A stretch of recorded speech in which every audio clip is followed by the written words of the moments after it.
नमस्कार मेरे प्रिय भाइयों और बहनों। मुझे पूर्ण आशा है कि आप स्वस्थ होंगे, अच्छे होंगे और घर पर बैठकर बहुत अच्छे से प्रिपेयर कर रहे होंगे। मैं एक्सेल पॉइंट एजुकेशन की तरफ से आप सभी को बहुत बहुत बधाई देता हूं। क्यों? आप सभी अब नए सत्र में प्रवेश कर चुकी हैं, नई क्लास में आप प्रवेश कर चुकी हैं। नए अनुभवों को, नए ज्ञान को अर्जित करने के लिए आपने कदम उठा दिए हैं।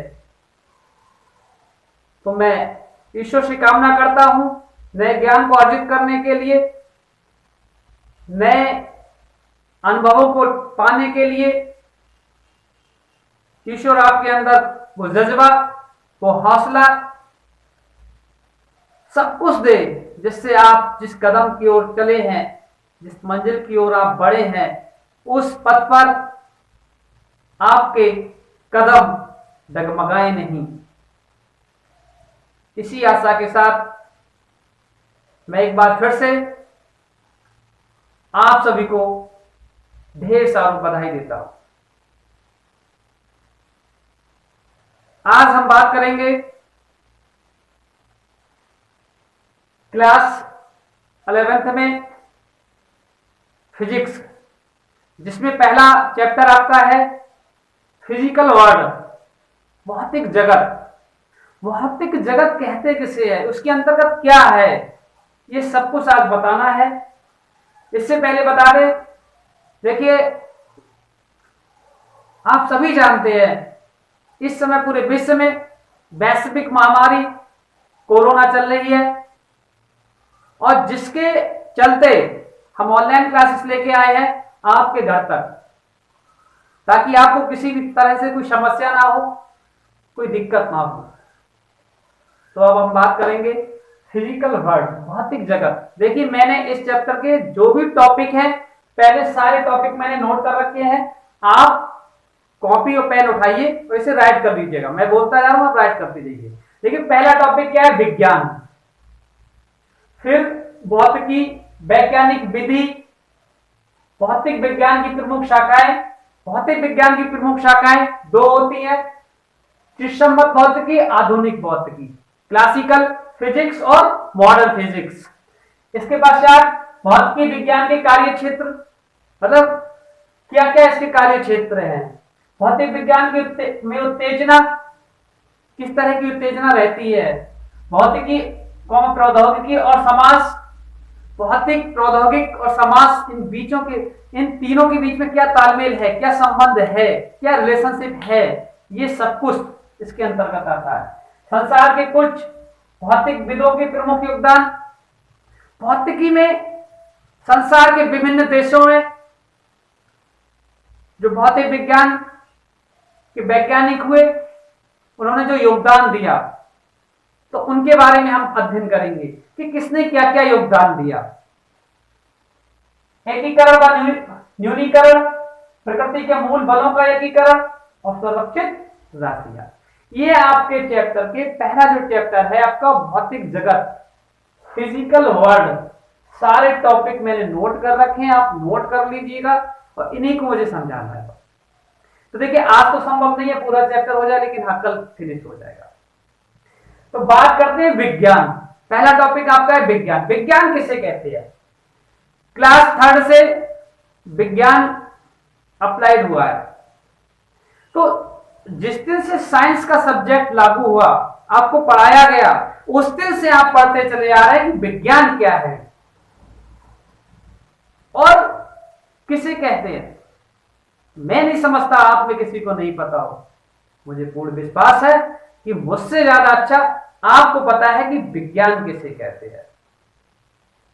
ये मुझे पूर्ण विश्वास है, मैं दावा के साथ करता हूं कि आपको अच्छे से पता है विज्ञान किसे कहते। क्यों? क्लास 3rd से लेके आज तक आपने हमेशा पढ़ा है, हर टीचर ने आपको बताया है किसे विज्ञान कहते हैं। विज्ञान किसे कहते बताइए। किसी वस्तु का क्रमबद्ध तरीके से या सुव्यवस्थित तरीके से किया गया अध्ययन क्या कहलाता है? विज्ञान कहलाता है। क्या कहलाता है? विज्ञान कहलाता है। एक बात और बता दूं मैं, जो विज्ञान शब्द है वो उसकी उत्पत्ति कैसे है, चलिए इधर बता देते हैं। विज्ञान को क्या कहते हैं? साइंस ही लिखा हुआ है।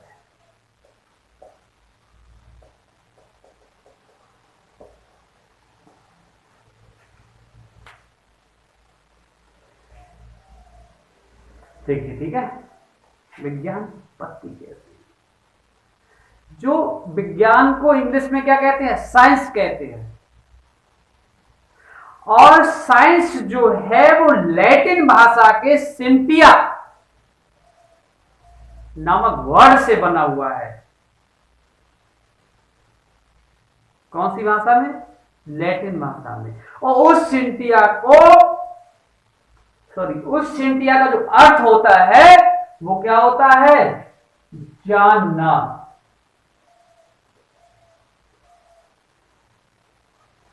उस सिंटिया का अर्थ क्या होता है? जानना।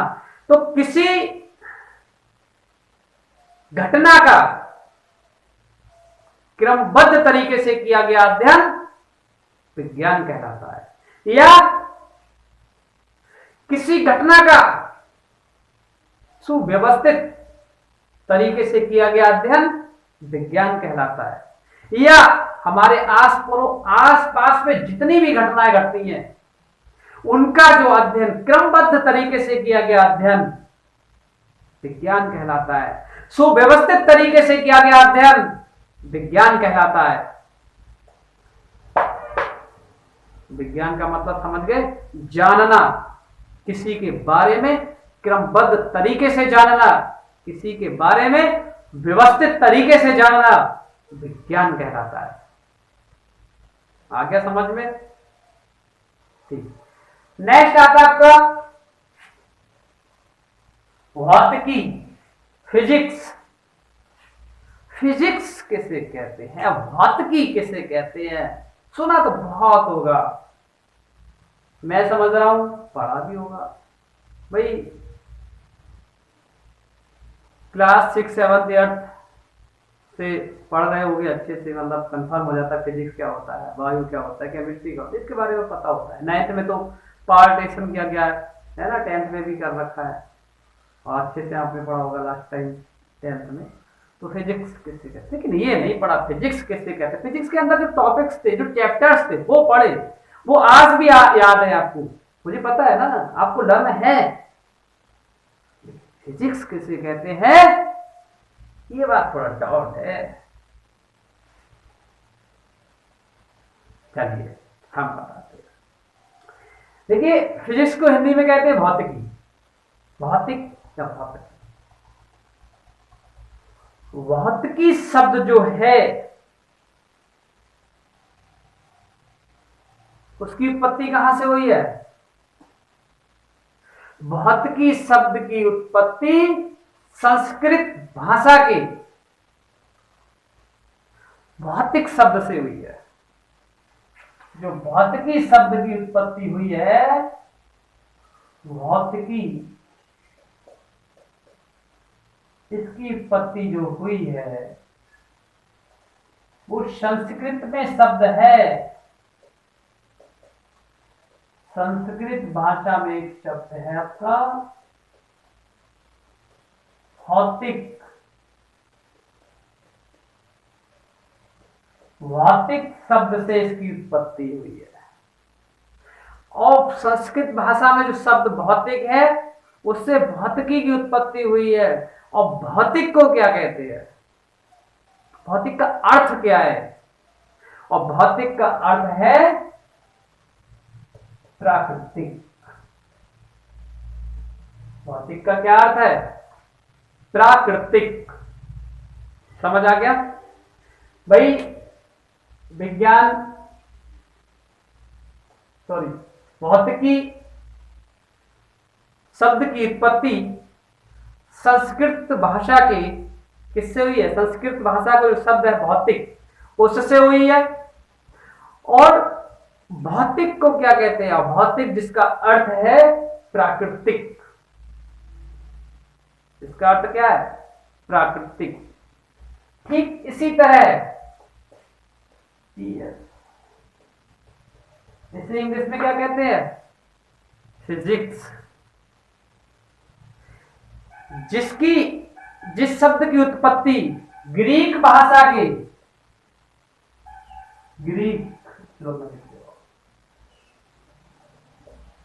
फ्यूजिस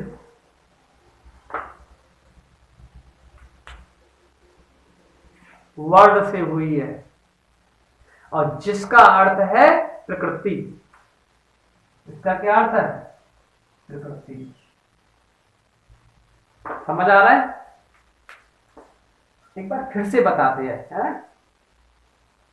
भौतिकी शब्द जो है वो, उसकी उत्पत्ति कहां से हुई है? संस्कृत भाषा के भौतिक से हुई है और जिस भौतिक का अर्थ है प्राकृतिक।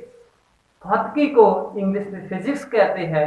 फिजिक्स की जो उत्पत्ति हुई है वो ग्रीक भाषा में वर्ड है फ्यूजिस, जिसका अर्थ होता है प्रकृति। जिसका क्या अर्थ होता है? प्रकृति। तो प्राकृतिक और प्रकृति में कोई विशेष अंतर नहीं होता।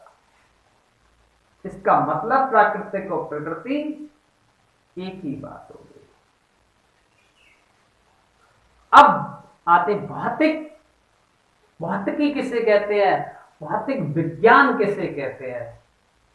अब बात करेंगे भौतिक विज्ञान किसे कहते हैं। कोई बताएगा? हम बता। तो यहां से कंफर्म हो गया है। ये देखिए और ये देखिए, प्राकृतिक प्रकृति, प्राकृतिक प्रकृति। कहने का मतलब विज्ञान की वह शाखा, विज्ञान की वह शाखा जिसके अंतर्गत प्रकृति तथा प्राकृतिक, प्रकृति तथा प्राकृतिक घटनाओं का अध्ययन किया जाता है, उन्हें या उसे भौतिक विज्ञान कहते हैं।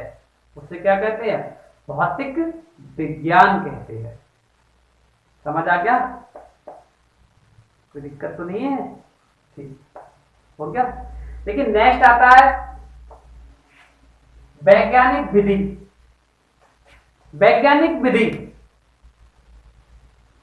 देखिए किसी घटना को, किसी घटना का मतलब कोई भी प्राकृतिक घटना को समझने के लिए, सिस्टोमेटिकल समझने के लिए या सिस्टोमेटिकल अध्ययन करने के लिए हमें कई पदों की आवश्यकता पड़ती है, कई मेथड्स की आवश्यकता पड़ती है। तो वो सारी जो मेथड्स अप्लाई किए जाते हैं, जो तरीके अपनाए जाते हैं उसका अध्ययन करने के लिए, वो सब क्या कहलाते हैं आपके? वो सब वैज्ञानिक विधि है।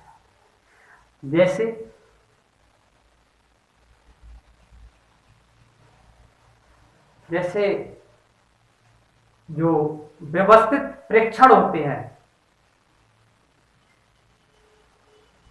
मतलब सिस्टोमेटिकल जो ऑब्जर्वेशन होते हैं आपके, तो वो व्यवस्थित प्रेक्षण मतलब कई सिस्टम से सही तरीके से रखी हुई प्रेक्षण, मतलब प्रयोग इसे करना है। नेक्स्ट, गुणात्मक तथा मात्रात्मक विवेचना। गुणात्मक प्रॉपर्टी और मात्रात्मक मतलब समझ गए आप, क्वांटिटी है ना, मात्रा। तो वो परिकल्पना की रचना, उसका गणितीय रूप या स्वरूप, ये सब मेथड्स क्या है? सिद्धांत, ये क्या है? ये सब वैज्ञानिक विधि के अंतर्गत आता है। प्रेक्षण हो गया, आपका गुणात्मक हो गया, मात्रात्मक हो गया, परिकल्पना की रचना हो गया, गणितीय प्रतिस्वरूप हो गया, या उसे गणितीय प्रतिरूपण भी कहते हैं, वो हो गया, कोई सिद्धांत हो गया। ये सब चीजें क्या आती हैं? ये सब चीजें किसके अंतर्गत आती हैं? वैज्ञानिक विधि के अंतर्गत आती है। अब किसी का जब अध्ययन करेंगे तो हमें पता ही लग जाता है। जैसे बहुत छोटा सा एग्जाम्पल है, जब हमें पानी को, वाटर को बॉयल करना होता है, तो क्या हम ऐसी जांच करते हैं? हमें किसी की आवश्यकता नहीं पड़ती? नहीं पड़ती ना, पड़ती है। या हमें किसी एक फिक्स टेम्परेचर तक में उसको गर्म करना है, तो क्या करना होगा? ये सब चीजें क्या है, मतलब अगर पानी को बॉयल करना, अगर गैस कर रहे हैं तो क्या होगा? उसे जलाना पड़ेगा, पानी को उड़ाना पड़ेगा, उसे किसी ऐसे बर्तन में रखना पड़ेगा ताकि अगर हमें 100 डिग्री सेंटीग्रेड पे करना है तो बर्तन में कोई प्रॉब्लम्स ना आए, है ना, बर्तन पिघल ना जाए। ऐसा नहीं है कि हम प्लास्टिक के बर्तन में उसे बॉयल कर देंगे आराम से, दिक्कत हो जाएगी। तो मतलब ये क्या है? ये सिस्टमेटिकल किसी का जो अध्ययन किया जाता है वही है। देखिए, वैज्ञानिक विधि अगर नॉर्मल हम लोग अपने तरीके से समझे तो ऐसा समझो जैसे खाने पकाने का तरीका। जैसे जिस तरह से हमें खाना पकाया जाता है, सब्जियों को पकाया जाता है, बनाया जाता है, ठीक वैसे ही सब्जी आती है तो धुली जाती है, मतलब काटी जाएंगी, धुली जाएगी, फिर उसी तरह से उसको और रखा जाएगा, ऑयल चूल्हे पे रखा जाएगा, क्या क्या करना है, क्या क्या डालना है, कितना मात्रा में डालना है, तो सही स्वाद तभी आएगा, कितनी उसकी मतलब मात्रा लगानी है, क्या नहीं करना है। तो ये सब किसको पता होता है? जो घर में गृहिणी होती है उसको पता होता है कि किसमें कितनी मात्रा किसकी डालनी। ठीक वैसे ही जब हम अपने चारों तरफ किसी भी प्राकृतिक घटना का अध्ययन करते हैं तो हमें उन्हीं सिस्टमों की आवश्यकता पड़ती है। तो वो जो सिस्टम्स किसी घटना की जानकारी के लिए, जो सिस्टम्स हम अप्लाई करते हैं, तरीके लगाते हैं, वही वैज्ञानिक विधि कहलाती है। ठीक है। नेक्स्ट, भौतिक विज्ञान की प्रमुख शाखा यहाँ पे था। नेक्स्ट टॉपिक जो आपका है, भौतिक विज्ञान की प्रमुख शाखाएं। भौतिक विज्ञान की प्रमुख शाखाएं दो है। भौतिक विज्ञान की प्रमुख शाखाएं कितनी है? दो। पहला चिरसम्बद्ध भौतिकी और दूसरा आधुनिक भौतिकी। चिरसम्बद्ध भौतिकी को क्लासिकल फिजिक्स की भी कहते हैं और आधुनिक भौतिकी को मॉडर्न फिजिक्स कहते हैं। तो क्लासिकल फिजिक्स और मॉडर्न फिजिक्स, इनके बारे में हम बात करेंगे कल। आज पहला दिन था हम लोगों का, तो इसलिए आज इतना ही। और अगर कोई दिक्कत हो, समस्या हो, समझ में नहीं आता हो तो मेरे कमेंट बॉक्स में लिख दीजिएगा। देखिए, फिर से हम कह रहे हैं, यदि आपने अभी तक हमारा चैनल सब्सक्राइब नहीं किया है तो उसे सब्सक्राइब करें और बेल आइकन को भी दबाएं और ज़्यादा से ज़्यादा शेयर करें, ताकि जो आपके मिलने वाले आस पड़ोस के लोग हैं उनको भी पता लग जाए, घर बैठे वो भी अच्छे से प्रिपेयर कर सकें। ठीक है।